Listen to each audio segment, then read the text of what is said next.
Humanity didn't send a message before they came. They didn't need to. 40 years earlier, an alliance had bled a third of its fleet to keep humanity's home system alive, and humanity had spent every year since quietly making sure it would never have to say no to a debt like that again. No warning, no negotiation, just a promise, kept exactly on time, whether the galaxy was ready for it or not. And somewhere in the dark, other old promises were about to wake up to. There is an old saying among the trading clans of the Variant Compact: a debt unpaid is a debt remembered. My people believed it applied to markets, to contracts, to cargo. We never imagined it would apply to blood. 40 years ago, when the Karas Dominion set its warships against a newly discovered species called humanity, the Galactic Assembly did nothing.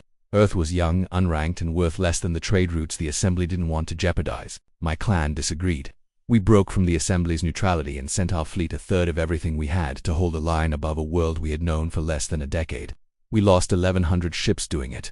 We saved humanity's home system, and in return we earned nothing but the Dominion's undying hatred, aimed squarely at us the moment Earth was safe. I did not know, then, that 40 years later, I would be the one waiting for a debt to come due. My name is Vesa Ro. I am, or I was, a merchant captain of the Variant trading clans. And this is the story of the day the sky over my homeworld broke open, and the loudest, strangest species I had ever met came down out of it to keep a promise none of us thought they remembered.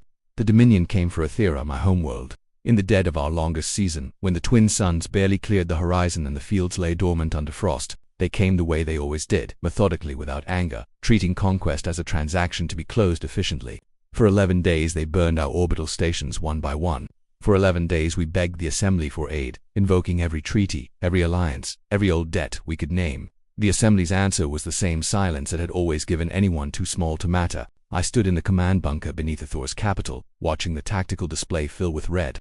My second-in-command, a wiry old spacer named Doan, leaned over the console beside me, his 3 eyes tracking the descending Dominion drop fleet. "Orbital defense is gone," he said. "Ground forces have maybe 6 hours before the capital falls." "And the humans?" I asked, though I already expected the answer. "Has anyone even tried to reach them? We sent the distress call to Sol 11 days ago. Captain, no response. They're on the far side of the Assembly's charted space. Even if they wanted to help, they don't have the ships to get here in time. Nobody does." I thought of my grandmother's stories. She had served aboard one of the 1,100 ships my clan lost defending Earth. Though she survived, one of the few who did. She used to say humans were strange, loud, and stubborn in a way she had never seen in any other species, the kind of stubborn that refuses to accept a debt going unpaid. But that had been 40 years ago. Humanity had spent those decades rebuilding a shattered economy and a battered fleet, retreating almost entirely from galactic affairs. Whatever gratitude they once felt, I told myself, had surely faded into distant memory, the way all things do. I was wrong. I would learn exactly how wrong within the hour. The bombardment stopped just after dawn on the 11th day, and the silence that followed was worse than the noise had been. I climbed to the surface observation post above the bunker and looked out over a capital city reduced to broken teeth of stone and steel. Doan followed me up, his breathing ragged. "Dominion ground columns are 3 kilometers out. We don't have enough left to stop them, Captain. We have maybe 200 soldiers standing between them and the capital." "Then 200 soldiers will stand," I said, though the words tasted like ash. We watched the horizon fill with the dust of an approaching army. I thought about my daughter, sheltering in the deep transit tunnels with the last of the civilians, and I found myself hoping, foolishly, uselessly, for something I knew could not come. That was when the sky tore open. It wasn't graceful. It wasn't the smooth deceleration of an Assembly cruiser or the elegant shimmer of a Dominion warship dropping out of transit. It was a violent, screaming streak of fire. Dozens of them, then hundreds, plunging through our atmosphere like the sky itself had been wounded. "What is that?" Doan whispered. I didn't answer. I didn't have an answer. The streaks slammed into the ground between our position and the advancing Dominion column, throwing up shockwaves that knocked us both flat against the observation post's railing. When I dragged myself back up, I saw them, dozens of scorched, blocky landing pods, steaming in fresh craters.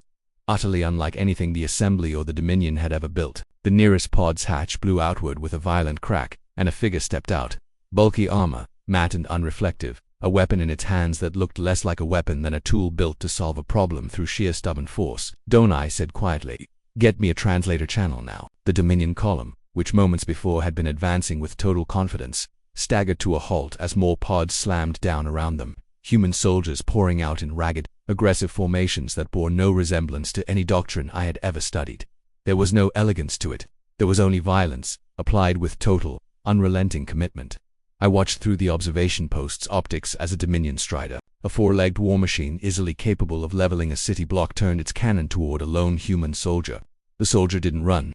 She braced, raised a shoulder-mounted launcher, and fired. The projectile tore through the Strider's shielding as though it wasn't there at all, and the machine came apart in a single, thunderous detonation. Their weapons, Doan said, stunned. They're not using energy shields.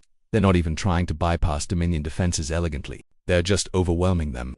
It's working, I said, and for the first time in 11 days, something like hope moved through me. A voice crackled over the channel Doan had opened, translated, but rough, carrying an accent our systems clearly struggled to smooth over. This is Colonel Renata Osei, United Earth Expeditionary Force. To any Ethera command, still listening. We received your distress call. Sorry it took us this long to get here. You're a long way from home. I gripped the console, my voice catching. This is Captain Vesero Ethera Home Defense. You came. After 40 years, you came. There was a short pause before she answered, and when she did, her voice had softened. Captain, I was 11 years old when your grandmother's fleet burned over my homeworld to buy us time. My father served on one of the ships you evacuated. We don't forget that kind of thing. It just took us a while to build a fleet worth sending back. The battle for Ethera's capital lasted 6 more hours, and I spent every minute of it torn between the tactical display and the sight outside the bunker's narrow viewport. Human soldiers advancing without hesitation into positions that should have been suicide, dragging their wounded back through curtains of plasma fire rather than leaving anyone behind. I watched one soldier, a broad-shouldered man with a cracked helmet visor, run directly into a collapsing building to pull 2 of my own civilians out from beneath the rubble, then turn and put himself between them and an advancing Dominion patrol until reinforcements arrived. I did not know his name. I would learn later that half the soldiers on Ithera that day couldn't have told you why. They'd volunteered for this deployment beyond a simple, stubborn insistence that a debt was a debt. By dusk, the Dominion forces that hadn't been destroyed were retreating in disarray. Their command structure shattered by a strike against their forward staging post that Colonel Osei's forces had launched with almost reckless audacity. The capital held Ethera held. I met Colonel Osei in person as the sun set over the ruined city, her armor scorched, a thin line of dried blood along her jaw. She was shorter than I expected, and when she pulled off her helmet, her expression was tired in a way that had nothing to do with the battle behind her and everything to do with 4 decades of a species trying to become strong enough to keep an old promise. 40 years, I said. You spent 40 years preparing to answer a distress call that hadn't even been sent yet. We spent 40 years making sure that if it ever came, we wouldn't have to say no, she replied. Your grandmother's people didn't ask if it was wise to save us, they just did it. We figured we owed you the same courtesy. I opened my mouth to thank her, and that was when the second wave of streaks tore through the atmosphere. Far to the south, where no Dominion forces remained, Osei's radio crackled immediately, and I watched her expression shift from exhaustion to something sharper. Colonel, came a voice through the static. Orbital scans confirm that's not Dominion, that's not us either. She looked at me, and for the first time since she'd arrived, I saw something like uncertainty cross her face. Captain Rowe, she said slowly, how many species did your clan help 40 years ago, before humanity? I stared at her, the question settling over me like cold water. Several, I admitted. The Threll Cooperative, the Ossa colonies, a handful of others, in the years before the Dominion turned on us for it. Osei was quiet for a long moment, watching the new streaks resolve into shapes on the horizon, dozens of unfamiliar silhouettes, none matching any signature in our databases, converging on Ethera from every direction at once. Then, slowly, she began to laugh, not with fear, but with something closer to disbelief. Captain, she said, I think your grandmother's debt collectors just found out the payment was due, and it looks like we're not the only ones who remembered. I watched, speechless, as ship after ship dropped out of transit above my ruined, exhausted world. The boxy brutalist hulls of humanity's fleet, joined by the crystalline spires of the Threll, the drifting cloud vessels of the Asap, a dozen shapes I had never seen outside old historical records of species my clan had once helped and then, in the chaos of our own long war, had simply lost contact with. They had not forgotten. None of them had forgotten. They had simply been waiting, each in their own way, for the day the debt came due, and it had taken humanity's arrival, and the noise of their arrival, to tell the rest of the galaxy that Ethera was still alive to collect. Standing on the ruined observation post as the sky filled with allies neither the Dominion nor the Assembly had ever accounted for, I finally understood something my grandmother had tried to tell me my whole life. A debt paid in blood is never forgotten by the ones who understand what blood is worth. The Assembly had calculated Ethera's value in trade routes and resources, and found us wanting.